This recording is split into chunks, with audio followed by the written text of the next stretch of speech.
Good morning. Happy New Year. So how many of you made some kind of a vow or resolution for the new year? Not so many, not so many. How many of you 7 days in are still doing okay on your vow or resolution? How about the same number? That's pretty good. Right. I like New Year's. I like the idea of making resolutions. And a number of people have mentioned to me that they really missed coming here while we were closed. And this year we were closed for the holiday break over 2 Sundays, which made it seem like quite a long time. And I'm sorry we have to close, but it's really kind of important to give our volunteers a break this time of year. So it's good to be back together. So many familiar faces. So someone pointed out to me recently that we don't do a lot of talks here at MZMC about intimate and romantic relationships. And I thought about that, and I thought sometimes we do, but really, yeah, that's right. We don't do that so much, and I don't. I don't so much, and I wondered why that is. Because I do talks about embodying our Zen practice in all kinds of different areas. You know, I'll talk about Zen practice at work, or Zen practice when raising children, or even Zen practice while driving. But I don't talk so much about the very thing that is often the most central thing in our lives, which is what does our Zen practice have to say about the closest relationships that we have. And I think one reason I've avoided it is that it's a little difficult and it's a little scary. I'm kind of private about these things. North Dakotans tend to be that way. And I'm a little afraid of saying something embarrassing. And also, our closest relationships, our romantic relationships, tend to involve gender roles, gender attitudes.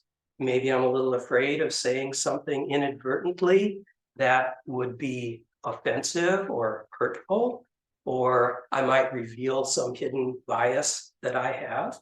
So it would be safer just to avoid the issue. But of course, a Zen teacher should never take the safe route.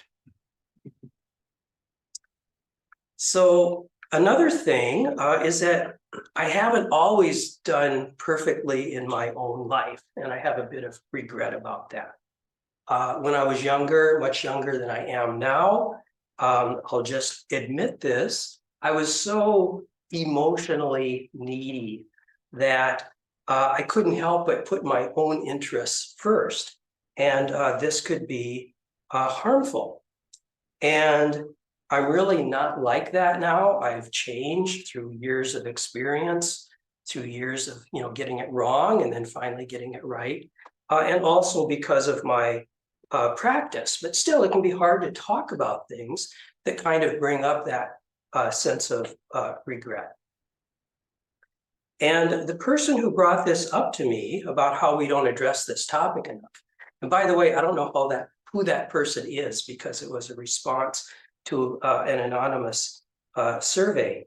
That person acknowledged that this is a tricky topic to teach about, but they also said that there's a precept about not misusing sexuality, and why do we not teach about that precept very much? And then they made a comment which really got my attention, which was about monks in the old days having rules about never touching women. And they asked, are we still afraid of that? And I thought, wow, that's a pretty good question. That had not occurred to me. Well, maybe we're afraid of that, maybe not, I don't know. But if there's an unwillingness to go there, if there's an unwillingness to talk about these things, that could sort of tap into that history and reinforce it, like, oh, we just, we don't have anything to do with sex, And it's certainly there in the history. in the early days of Buddhism, there was a very strict separation between men and women among monks. And sometimes male monks were never allowed to touch women. And I think that's probably true for some monks even today in other traditions. So that strict separation occurred in India and it occurred in China. And in Japan, as far as I know, I think most of the monasteries are still segregated by gender. But in Japan, priests can be married. And I think that's good. I would not want to be ordained in a tradition where I had to be celibate. And when priests can be married or can have other intimate relationships, they're going to be better able to relate to people in their community. But there was, I think, this early attitude that romantic love and sexual desire were things to be suppressed.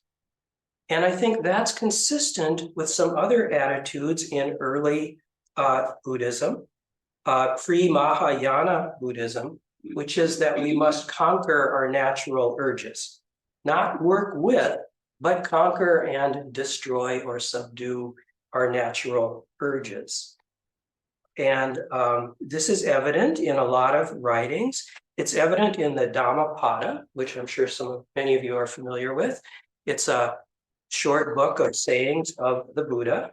And we studied it a few years ago, quite a few years ago, I think, I think it was a practice period. And I can remember a lot of people being kind of frustrated with the Dhammapada because it seemed kind of militant in that way, kind of this strict separation between good and bad. And it seemed a little inconsistent with other parts of the Buddha's teachings. So just to give you an example, one section of the Dhammapada, I'm just going to pull out a few things from it.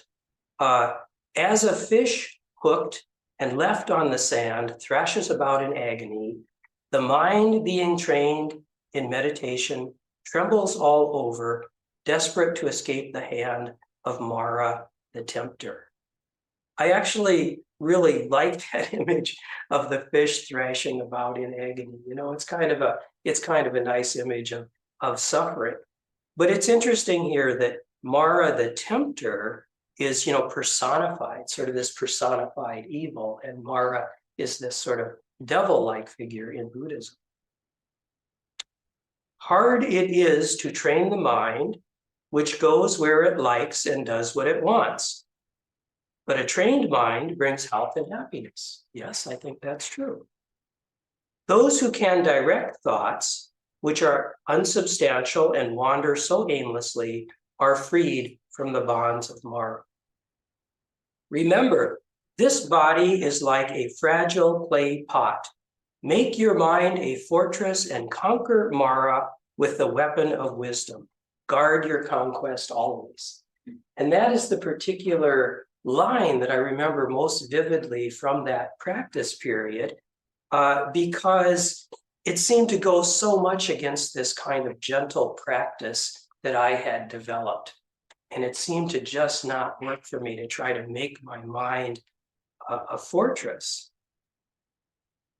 So with Mahayana Buddhism, and I'm speaking in great generalities here because there are great variations, things softened quite a lot. And we see a lot less about conquering and subduing and forcing things.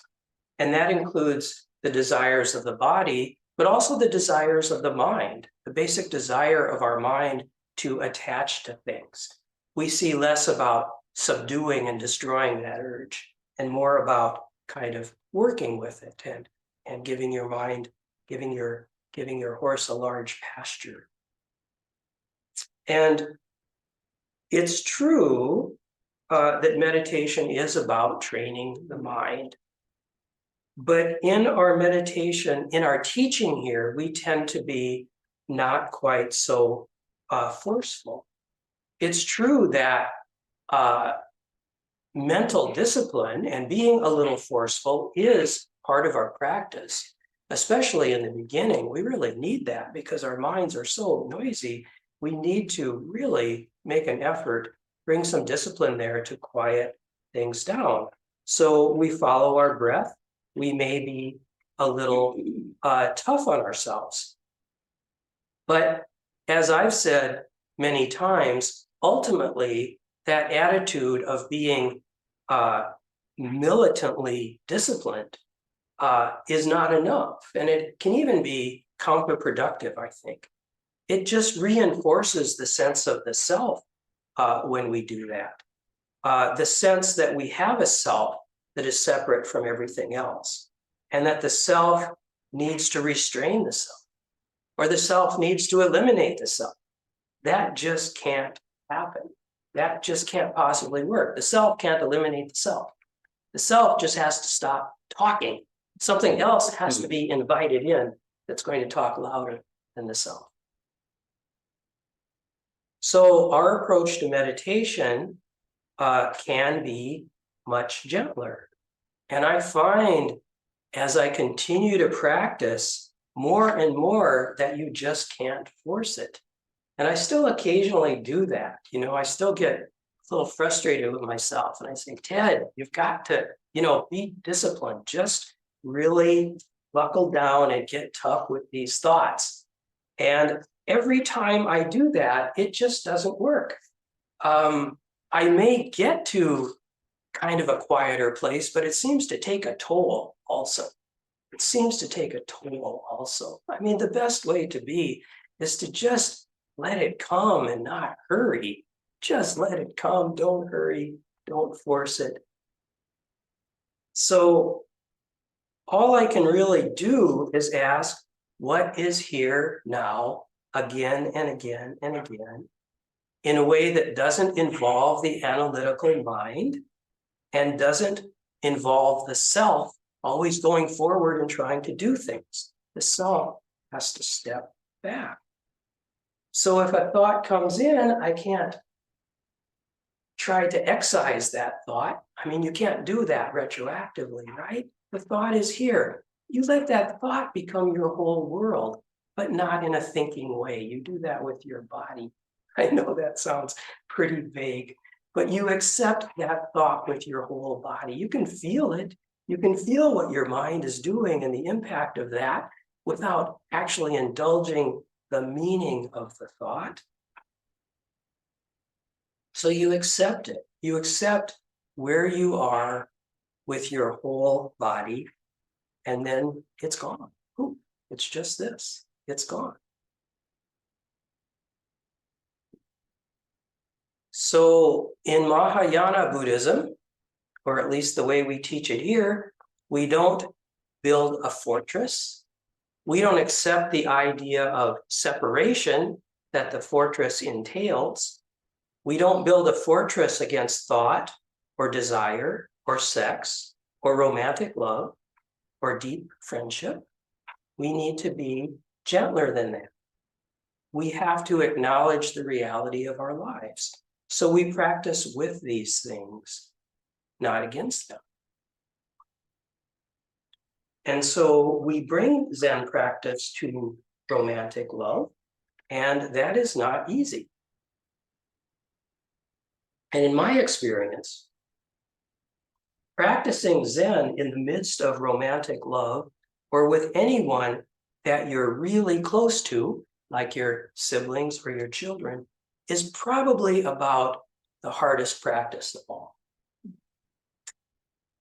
Because our love for them is so intimately bound up with our own needs. It's almost impossible for us to separate our interest from the interest of the loved one. And it seems like the very definition of romantic love is that it's about two people of whatever gender and whatever situation sharing and satisfying mutual need. That's what it's about. I mean, I suppose ideally, romantic love would be 100% about just giving to your partner, being nothing but generous, indulging your own needs, not at all. But come on, that's not really the nature of it. it's a mutual thing. Romantic love is about desire and satisfaction of desire. And if you've heard that phrase before, that's from the Four Noble Truths. And it sounds like, whoa, romantic love must be just totally outside of the Four Noble Truths, right?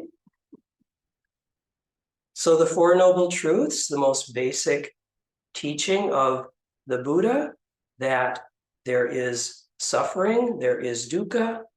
Suffering is caused by desire. We can end our suffering by ending our desire. And there is an eightfold path for doing this. So what happens when we apply the Four Noble Truths to romantic love?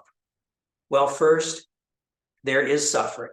Yes, there is. Love hurts. I have suffered. I have thought at times that I was probably just going to die. I have thought that because of a breakup, my world was destroyed and it would never be the same again because love ended. And in the midst of love, when I was younger, I hurt so bad because my needs were so strong. And so my partner suffered too. Second, suffering is caused by desire. Well, that is true. It's our need and the disappointment of not having that need met that causes suffering. And if we vowed never to love, well, then we wouldn't suffer from love. But of course, then we'd be very lonely. So you can't avoid the hurt. It's going to happen one way or the other. But third, you can end suffering by ending your desire. Okay, here's where I might depart from the Four Noble Truths a little bit, if I may say something so radical. Because I personally am not going to end my suffering by ending my desire. I'm not going to vow never to love. I'm not going to become celibate. I'm not going to get a divorce. I'm not going to try to suppress that part of myself that has brought so much beauty and love and pain and joy and life into my life. I mean, the third noble truth does apply here and applies very well to an extent because we can mitigate our desire in order to do less harm to ourselves and others. We can have a sense of ethics and a strong self-awareness and cultivate compassion and just try to be a good partner and not be carried away by our own needs. So the third noble truth applies pretty well, but it doesn't apply completely, at least not to most people leading a lay life, because we can't take it so far that we're going to say that we're going to try to end our desire. I mean, some folks may do that, and that's fine. Some monks may do that. Some lay people may take that approach, but most people will not. So I don't want to say that romantic love is wrong. I want to fall into it.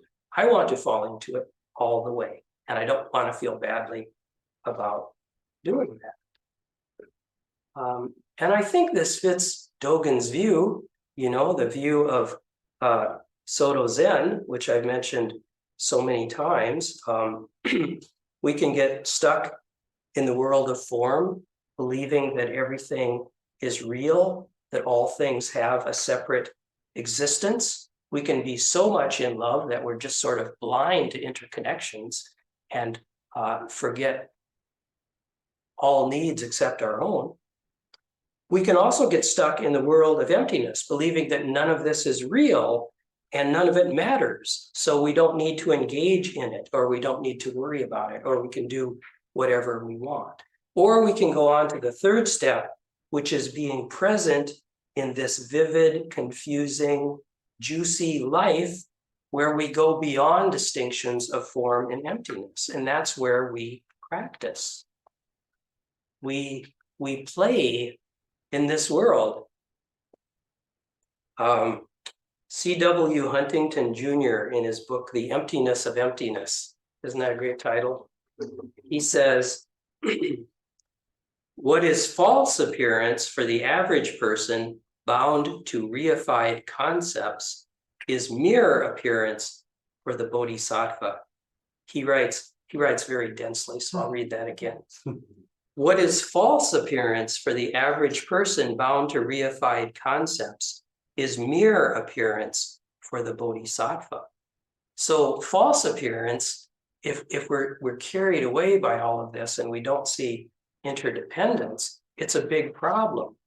But if we see all of this and interact in it with some awareness and a sense of interdependence, and are really vividly present in this messy world, then that's the bodhisattva path. So we play in this world of attachments. We play responsibly. We don't destroy our attachments, and we don't indulge them either, but we learn to see things clearly through that lens of interdependence, and we take care of the things around us, which of course includes the people we love the most. So there's a difference between being lost in the world of form and just running amok, and being present in the world of form with an understanding of formlessness, which is another way of saying interconnections. And if we're truly aware of interconnections, a very strong sense of ethics arises. And we have to have a strong sense of ethics. And that's why not misusing sexuality is one of the first 5 precepts, because it's so very easy to do harm in the realm of desire. And I'm not actually really going to talk about sex this morning. I'm going to leave that to someone braver and younger, perhaps. But I will give you a quick summary of what I always said each year to the teen Buddhist group in my annual sex talk, which was, sex is great, but it makes people crazy, so you have to be really careful.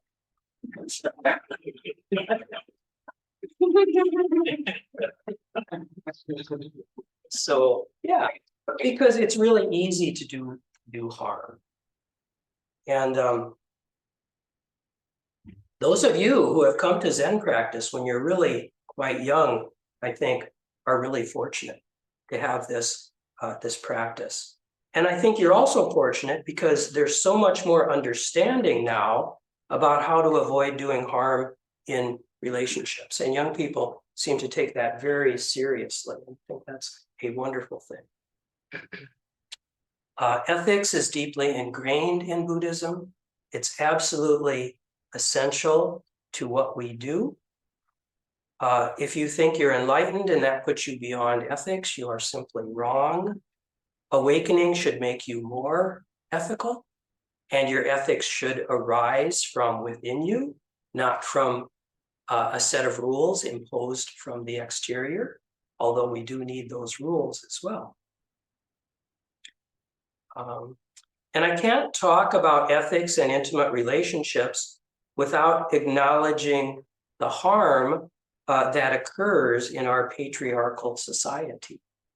And some folks are uncomfortable with this word patriarchal, but I think it's a pretty good word, because men dominating women is really something that is built into the fabric of our society.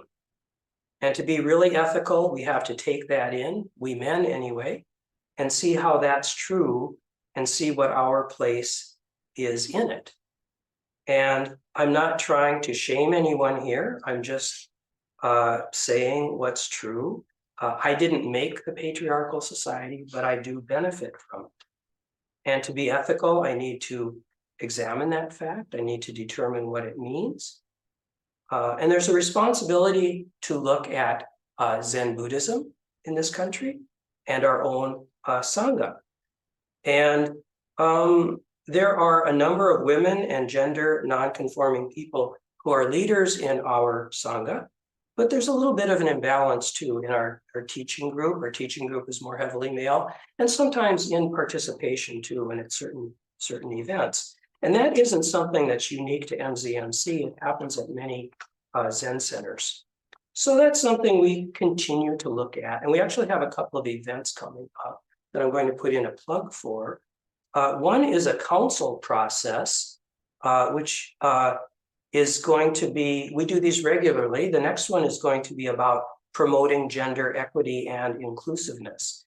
And that'll be led by Deb Mielke, Margaret Pfeffer, and myself. And that's on a Monday night, January 29th. So that's for everybody to come together and discuss this. And you're most welcome to come. And that is in person only because of the nature of council process.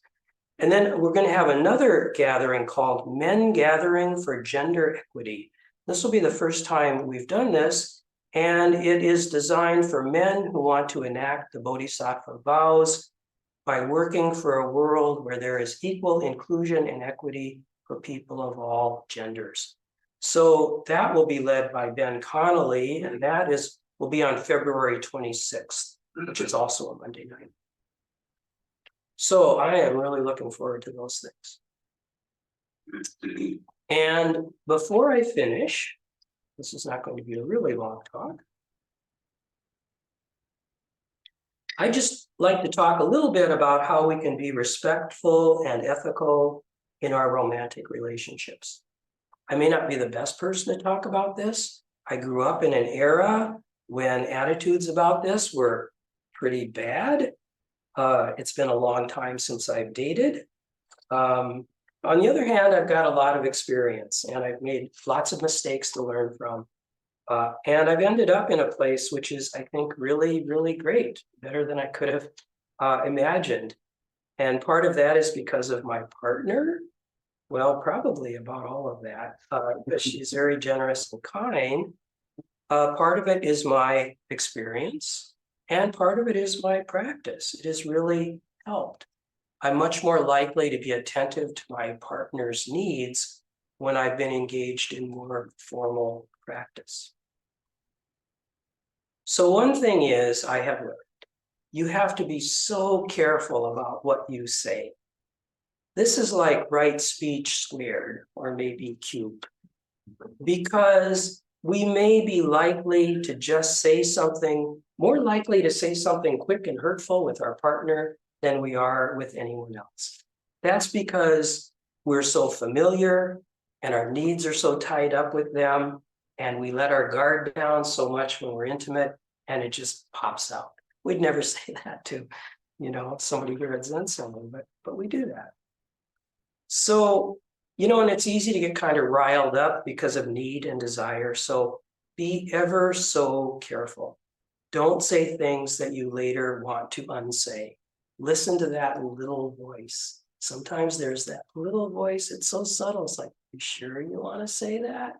And you hear it and pay attention to it, because you can never, ever unsay something hurtful. It's out there for all time.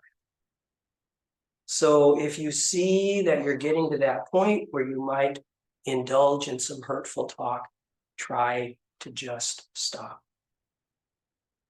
I'm not saying don't be direct. I'm not saying don't be plain. Directness is needed too, but don't be direct in an unnecessarily hurtful way.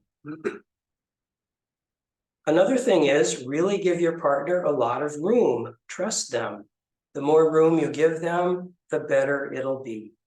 As a person who is engaged in kind of clinging behavior, I've really seen the wisdom of that. Also, in a relationship, you have to be very careful and very deliberate about how much of yourself to give up. And this is kind of hard to talk about, I think, but an understanding of interdependence says to really be with somebody, you really have to give up a lot. You really have to welcome a lot in. You really have to compromise. It's pretty hard to maintain all of your own habits and preferences and still share your life.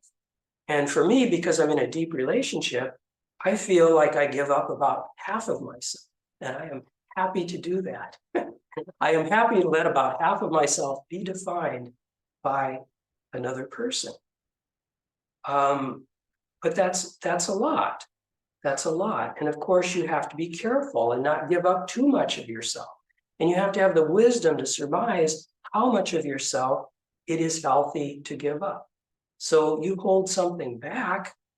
You don't stand for mistreatment or abuse, If that's happening, please get some support, talk to someone, and address that issue. So it's good to ask, am I giving up too much? Am I giving up too little? And of course, gender is relevant to this question too.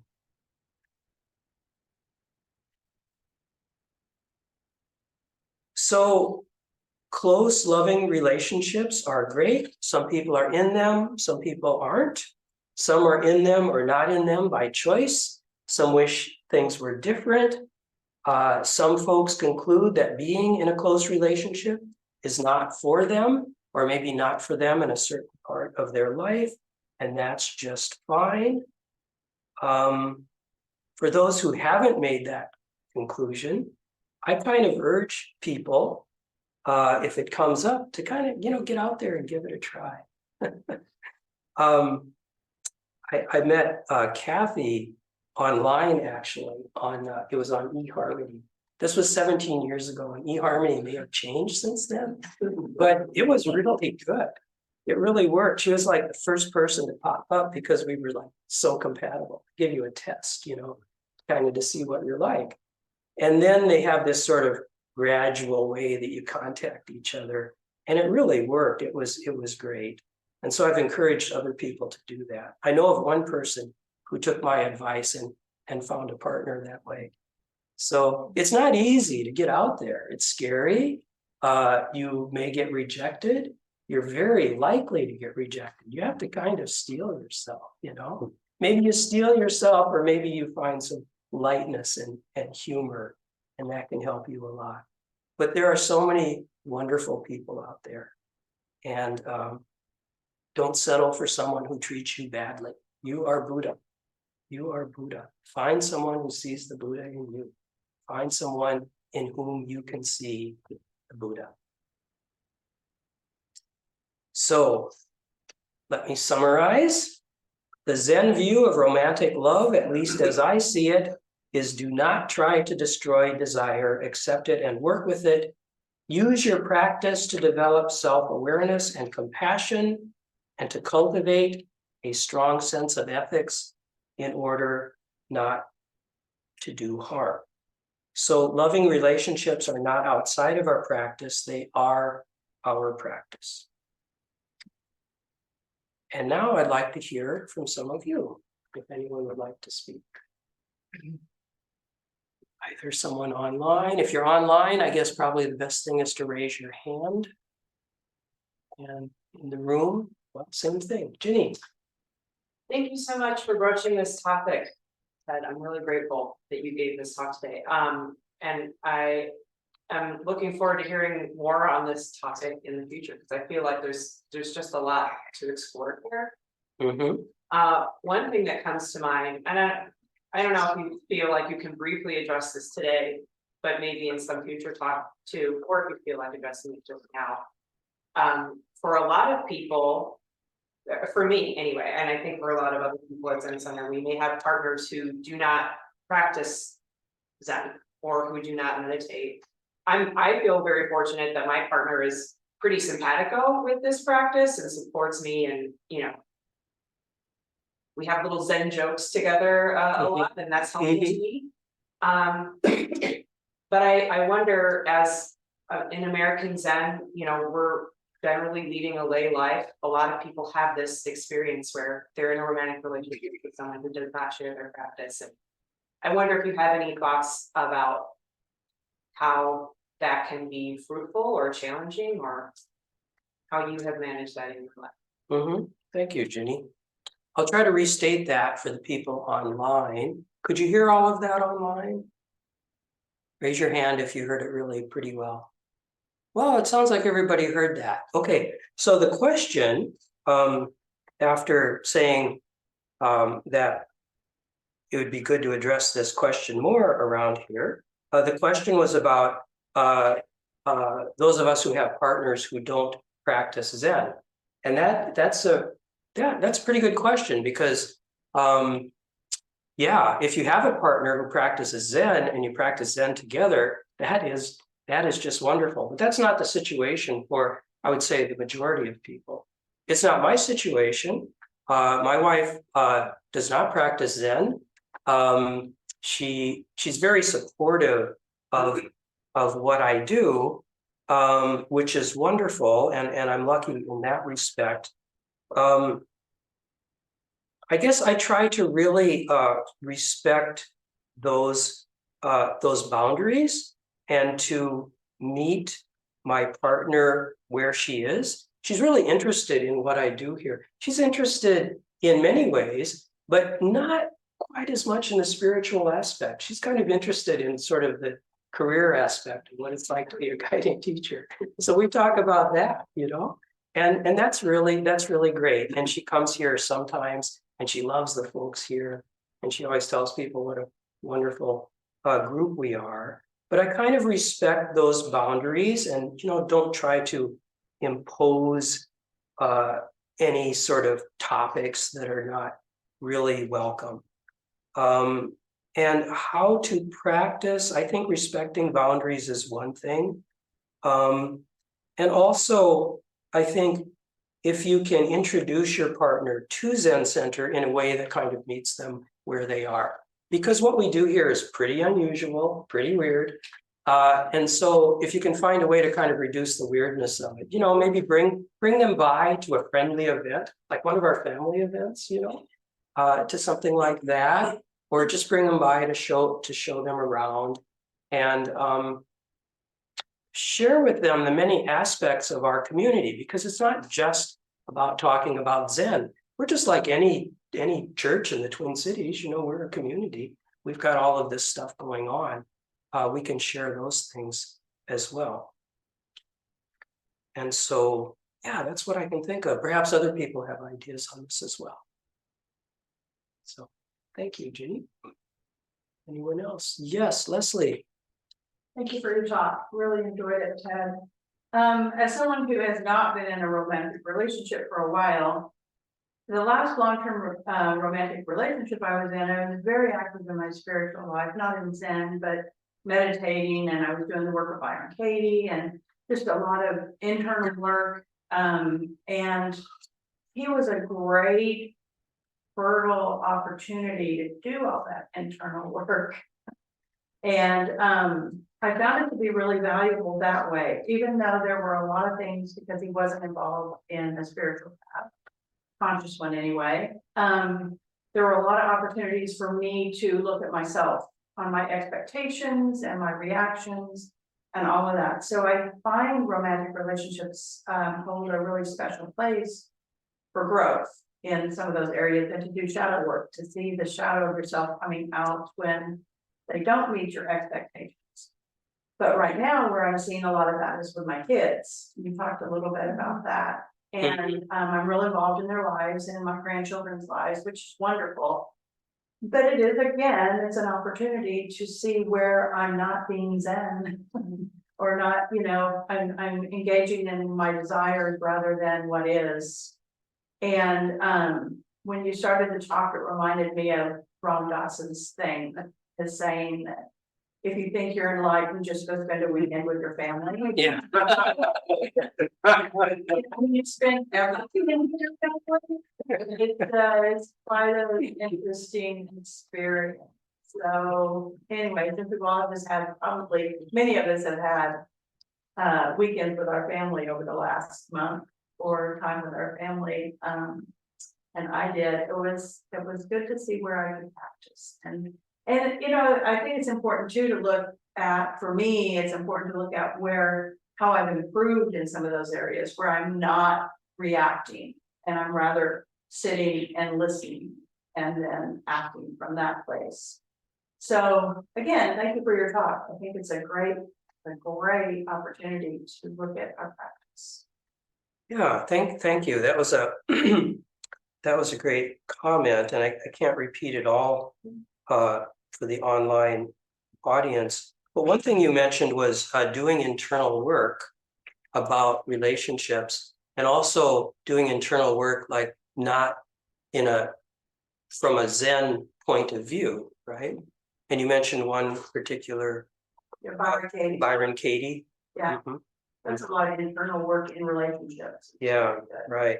right, and you talked about practicing with family, right, Zen practice is hardest with the people we love the most, and that is most dramatic when you go home for Thanksgiving, right?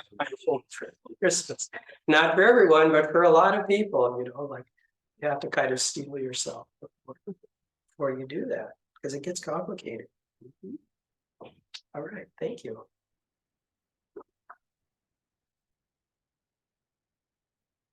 Yes. Good morning. Tanya, good morning. So I'm gonna put another plug for continued revisitation of this topic.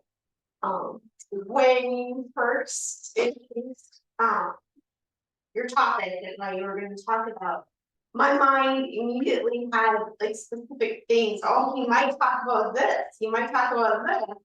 And I sat and listened, and you came from such a different approach that I would think of for this topic. It just makes me realize that I should say having different speakers talk about the same topic would be very helpful. Yeah, I can see that having different speakers talk about this could be helpful, because, yeah, maybe not everyone is going to start with the Dhammapada and form an emphasis. They might move a few steps closer to our lived reality. Yeah. Thank you, Todd. Yes, Raymond, and then Katie. Just a comment when you were talking about patriarchal society. There's something that happened at work. One of the young employees got married, and he took his wife's name, and that was such a big deal. It was such a topic of conversation that I really didn't get. But you brought that up. I just wanted to mention. Right. So the comment had to do with a person who taking his wife's name upon getting married. Yeah, it's funny that would be such a big deal. Katie. Yeah, so I've been thinking a lot about, so the desire from the other end of the desire not to suffer. Like, what does suffering mean when we're suffering so much and people are physically suffering so much? And it occurred to me that like you're saying, we can't eliminate desire. You desire to live, you desire to not be physically injured or emotionally injured. And that's not a bad thing. And desiring to have love and connection is not a bad thing. So I've been thinking a lot about that, how we don't want to eliminate desire. We need to, as you said, work with it, be aware of it, and understand it. And find out ways we can suffer less by looking at different aspects of it. So anyway, it's a much larger conversation to have, but I've been thinking a lot about that. Yeah, right. We can use our practice to mitigate desire. The idea that we would eliminate all desires, like even the desire to be alive, say, attachment to our own lives. It's just there's maybe a deep level where there's some truth in that, but to really, focus on that and choose that as an ideal of our practice, that we're going to have no desire whatsoever. It's just going to lead to disappointment, unhappiness, and more suffering. Yeah, thank you. Yes, Cato. There's some versions of the Bodhisattva vows that we say at the end every Sunday that says desires are inexhaustible. Not just illusions, but desires are inexhaustible. And that we're going to vow to put an end to them. We're going to vow to extinguish them. I don't want people to be surprised when they hear this.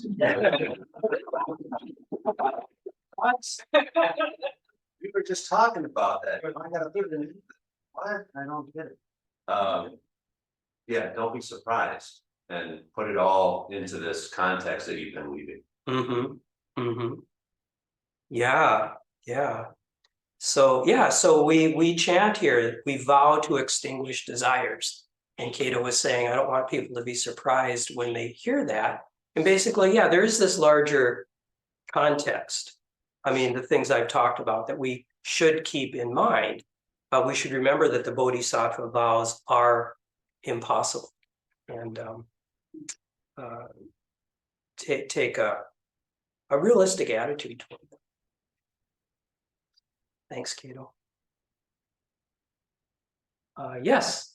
This notion of design, because I'm thinking about the times where, you know, my partner's suffering. And the thing I most desire is to take that away. But my partner doesn't want that. Or there might be a time where my partner does want that. So this idea of having wisdom on the times where there is mutual desire for help and the times that there's not. And that my job is to manage that desire to help in a way that ultimately serves me. Mm-hmm. Yeah, that desire to help, to take your partner's suffering away. That's yeah, we talk about that sometimes in connection with bodhisattva work to be careful about that and always closely examine our own motivations. Is our desire to take their suffering away something that's really coming more? Is it our own desire? Is it something that helps us? And so sometimes we can, because we suffer when we see them suffering, we just want to take it away so badly when sometimes you can't, or sometimes they're not ready for your help, etc. So that is a tricky area. Thanks for mentioning that.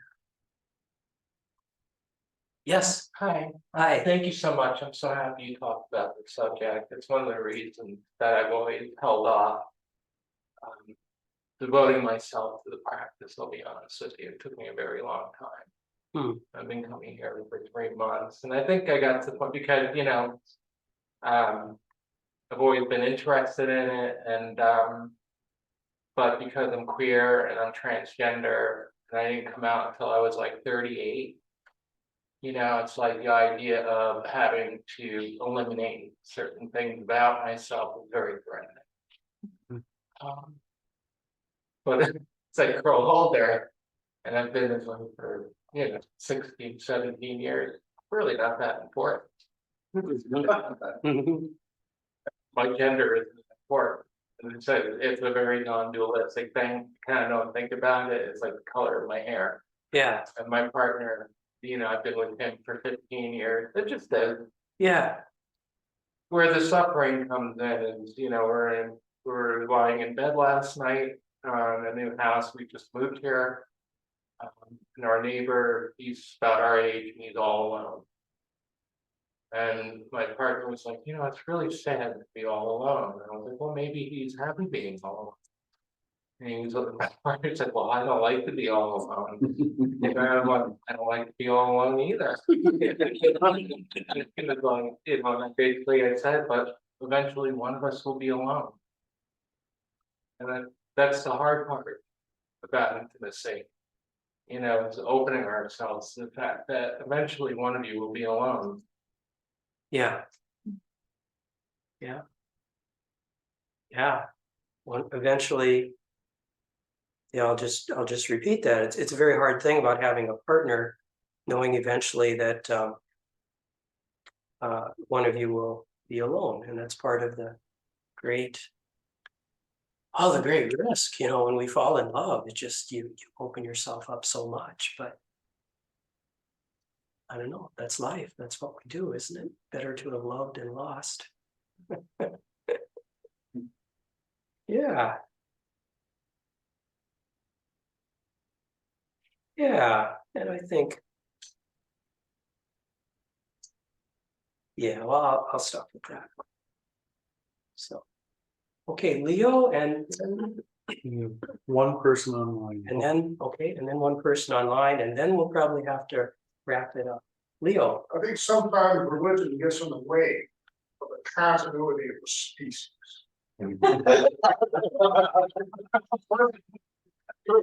Perfect example is the shape. The Shakers came over here from Europe, late 1700s. They were an offshoot of the Quakers. And at one time in this country, there was probably 20 to 30,000 Shakers living in these communities. And very non-patriarchal society, egalitarian. Men and women both have equal pull in this society.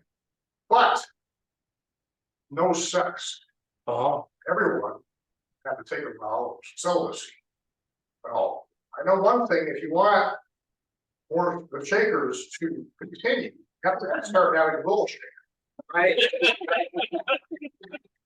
One time, they were adopting children into the society to continue, but, you know, these kids get to a certain age and they see that, well, there's not gonna be any sex. They're not gonna stick around.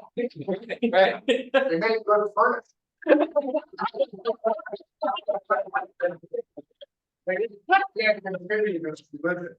Think this baker, think one or two chambers left. And come to. Well, they have one place out in the East Coast, so it gets in the way of. Okay, Okay. you're suggesting we should procreate? So it's a physical desire, it's built in. You ever read the book, Welcome to the Slaughterhouse by Kurt Vonnegut? Yeah, Billy the Poet, didn't want to take it. The monkey. The monkey house? Welcome to the monkey. Yeah, okay, welcome to the monkey. So. There was overpopulated, so they required people to take drugs, which take away the healing, mhm, the central healing of sex. But you have to have sex to continue, it's all Yeah. to it. all right. And I'm sorry, what's your name again? Dan, Dan. I was really intrigued by the relation of desire and delusion that you were talking about, Cato. Because as you raised the point of this needs for a contradiction in that these romantic relationships sustain us and that we vow to extinguish desire, and that seems to be at odds with the continuation of this thing that buoys us in life.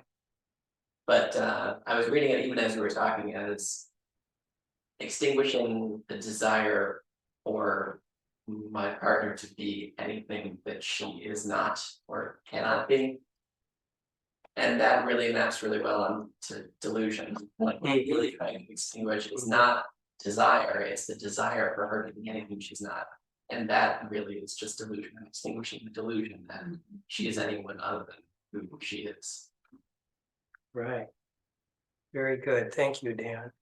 And we have one person online. Paul. Thank you, Ted.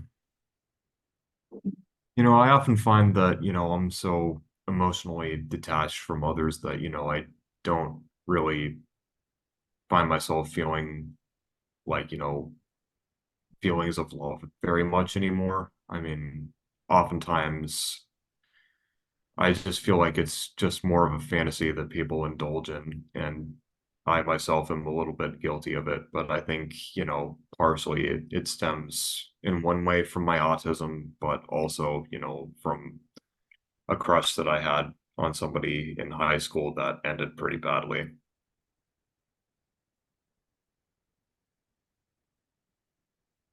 Mm-hmm. Mm-hmm. Well, thank you. Yeah, so emotional detachment stemming from autism, and I think that is just a very good comment to remind us that there are all kinds of approaches in this area, and we shouldn't make any assumptions about how people are. And I know my talk, it comes from my experience, so it's pretty heavily weighted toward my experience, but it's certainly not the only way to see things. And there is an incredible, beautiful variety in the world of approaches to romantic love, and certainly no one that's right or better than the others. So, okay, we better stop. So we have time for some announcements here. Thank you, everyone.